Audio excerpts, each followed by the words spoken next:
Rest in peace. Bernoulli's theorem. तो लिखो condition और इसको हम शॉर्ट में बीटी बोल सकते हैं। Conditions for BT, conditions for Bernoulli's theorem. वैसे सर स्टोरी लेक्चर में आते हैं। पहला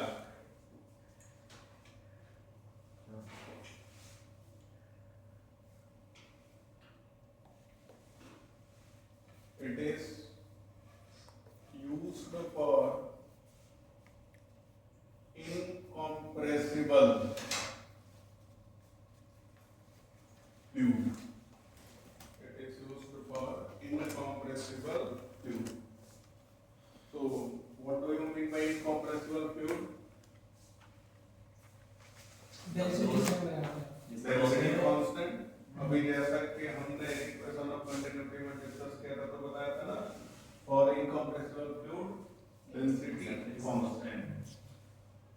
तो आप ब्रैकेट में लिख सकते हो रो कांस्टेंट रहेगा। Second, it is used for non viscous,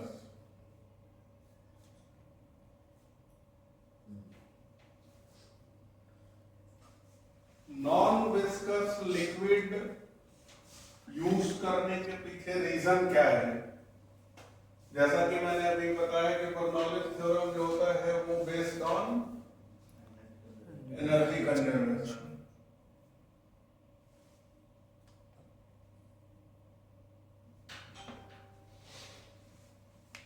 तो हमने यहां क्या पढ़ा था? इक्वेशन ऑफ कंटिन्यूटी जो था ये based on mass conservation.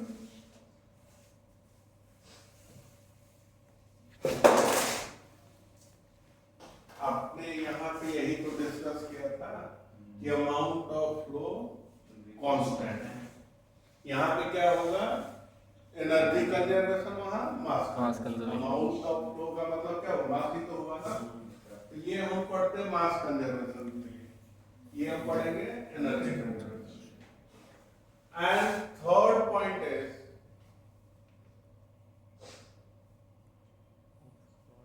it is used for a streamline flow.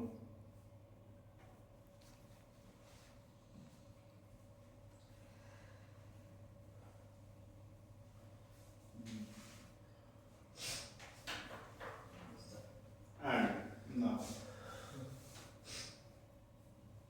Bernoulli's theorem जो होता है इसमें हम, या अपन ऐसे आप समझो कि बर्नौलीज थ्योरम ही नहीं, फ्लूइड डायनामिक्स में अगर हम एनर्जी की बात करेंगे तो वो डायरेक्ट एनर्जी की बात नहीं करेंगे, एनर्जी पर यूनिट वॉल्यूम की बात करेंगे। Got it? तो यहाँ आपको ये लिखना है, we have to discuss only here energy per unit volume।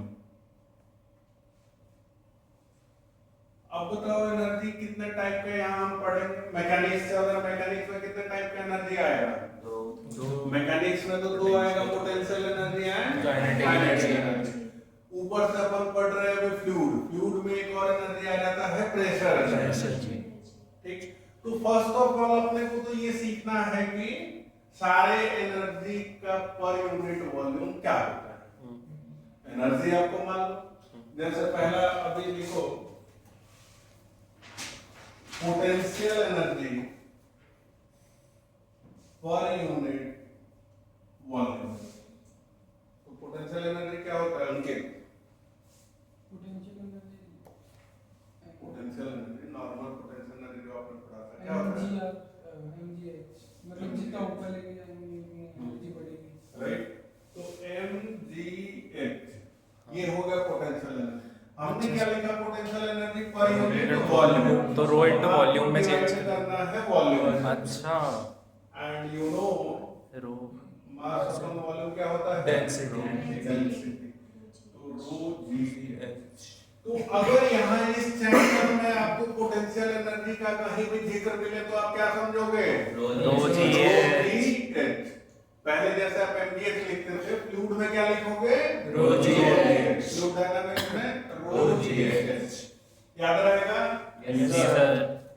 Next kinetic energy per unit volume, खुद ही बताओ क्या होगा? Half rho M square. Half M kinetic energy क्या होता है? Half M V square upon V. आपको डिवाइड करना वॉल्यूम से। हाँ, तो तो same concept half rho we square. Volume क्या होता है? Rho by 2v square. Rho we square हो जाएगा ना। तो अब अगर फ्लूइड डायनामिक्स में आपको काइनेटिक एनर्जी का कहीं भी डिस्कशन हो तो आप क्या समझोगे उसका formula? Half rho we square. Got it? हाँ जी सर। थर्ड है प्रेशर एनर्जी।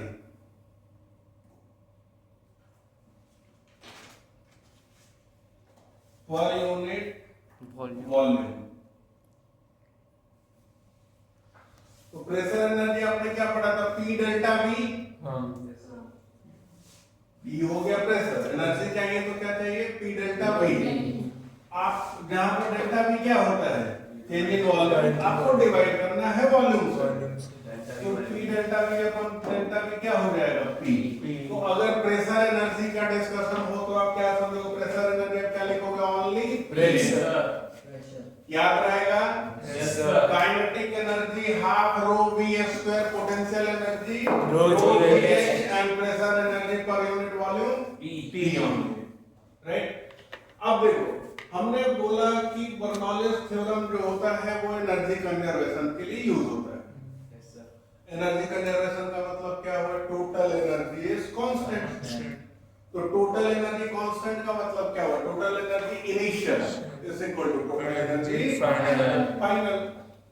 तो ये मिटा दो ना equation of continuity. Yes sir.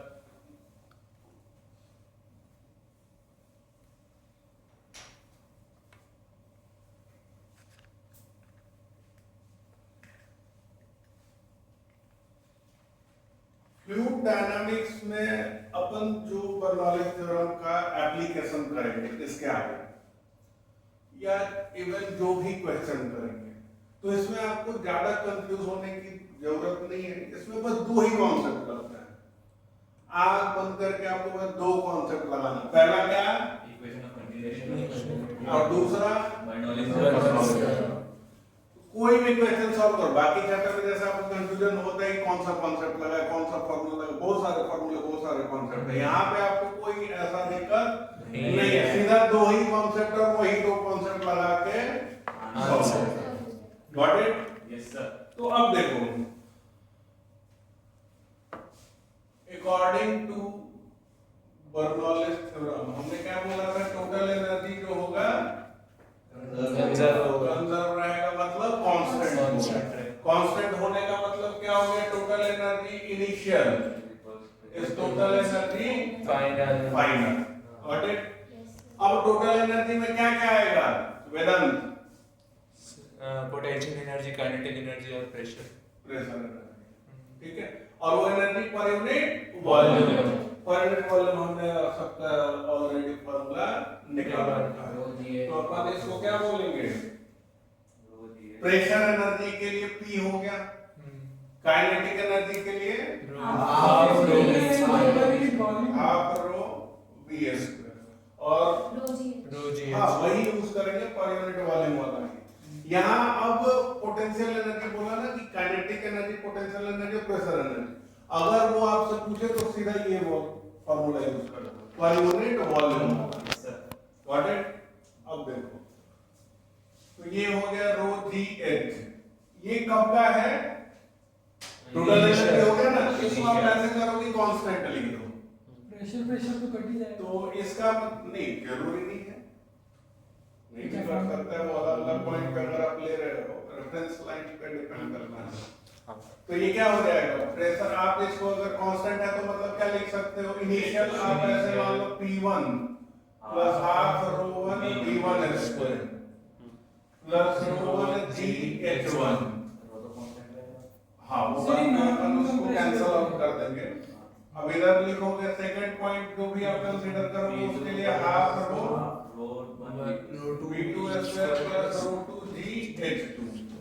Correct. अब देखो, अपन ऑलरेडी डिस्कस कर चुके हैं कि बर्नौलीज थ्योरम किसके लिए यूज होता है? इनकम्प्रेसिबल। एंड यू नो कि इनकम्प्रेसिबल फ्लूइड में रो क्या होगा? Constant। रो कांस्टेंट का मतलब रो 1 इज इक्वल टू रो 2। तो यहाँ पे रो 1 और रो 2 कैंसिल हो जाएगा क्या? हो जाएगा। तो ये लो, और अपन लगवा जाएगा। अभी क्या आ जाएगा? P1 plus half V1 square. या तो आप ये भी कर सकते हो कि रो बाहर निकालो, कॉमन ले लो, फिर कैंसिल आउट कर दो, तो वो एक और अलग से फार्मूला ले लेगा, फिर अपन लिख देंगे उसको। यहाँ क्या हो जाएगा? 3H1 इधर P2 plus half V2 square plus 3H2। कोई दिक्कत? हाँ सर रो कैसे कटा? सर रो क्यों काट दिया हमने? तो फिर मतलब- वहाँ पे rho by P by rho P by हो जाएगा। हाँ हाँ, ये यहाँ से कॉमन लोगे ना तो हाँ, P1 फिर ठीक है। है। तो नीचे भी आ जाएगा। ठीक है, हाँ Yes sir। कोई दिक्कत? No sir। तो अब बर्नौलीज थ्योरम का फार्मूला ये याद कर सकते हो, या अगर आप चाहो तो आप ऐसे भी कर सकते हो, P plus half rho V1 square plus रो GH1 या P2 plus half rho V2 square plus रो GH2। ऐसे कर सकते हो, कोई दिक्कत? No sir। तो ये दोनों फॉर्मेट सेम ही है। आप इसको बर्नौलीज थ्योरम को ऐसे याद रखो या फिर ऐसे याद रखो, हो जाएगा? Yes sir। ठीक है, तो अभी अपन इसका डेरिवेशन करेंगे, है ना? ये तो बस हमने बर्नौलीज थ्योरम लिखा है कि बर्नौलीज थ्योरम में ये फार्मूला यूज करेंगे, अभी बस फार्मूला आपको लिखाया है। अब ये आया कैसे वो देखना है।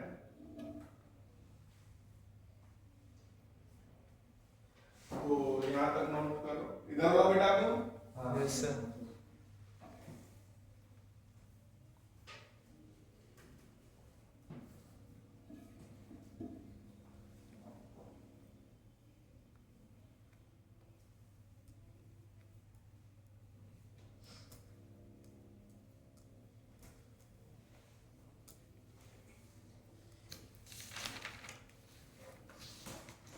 तो डेरिवेशन में क्या करना है? आप एक कोई भी ऐसा ट्यूब कंसीडर करो,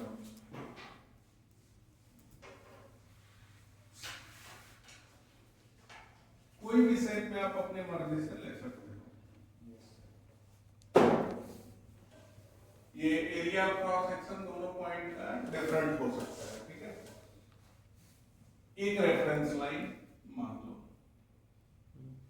अब देखो, इसको फर्स्ट पॉइंट कंसीडर करो, इसको सेकंड। इसका हाइट अपन ये मान लेते हैं रेफरेंस पॉइंट से h1 है, इसका हाइट रेफरेंस पॉइंट से h2 है, ठीक है? अभी अभी मैंने आपको बताया कि फ्लूइड डायनामिक्स में कोई डेरिवेशन करो, कोई क्वेश्चन करो, उसमें क्या आएगा? दो ही, एक तो इक्वेशन ऑफ कंटिन्यूटी और दूसरा बर्नौलीज। तो अपन तो अभी बर्नौलीज थ्योरम ही डिराइव करने जा रहे हैं, तो यहाँ भी अपने पास सिर्फ एक इक्वेशन ऑफ कंटिन्यूटी है ना? तो इक्वेशन ऑफ कंटिन्यूटी क्या होगा? अपन ऐसा करेंगे, एक टाइम ले लेते हैं, टाइम डेल्टा टी। तो टाइम डेल्टा टी में जो rate of amount of flow है वो कांस्टेंट रहेगा इक्वेशन ऑफ कंटिन्यूटी से। तो क्या हो जाएगा? Rate of amount of flow मतलब dm अपॉन dt। उसका फार्मूला क्या बताया था? रो a v। dm1 dt। तो रो 1 इसका आप ले लो a1, H पे जाके सर H ले लो। a2।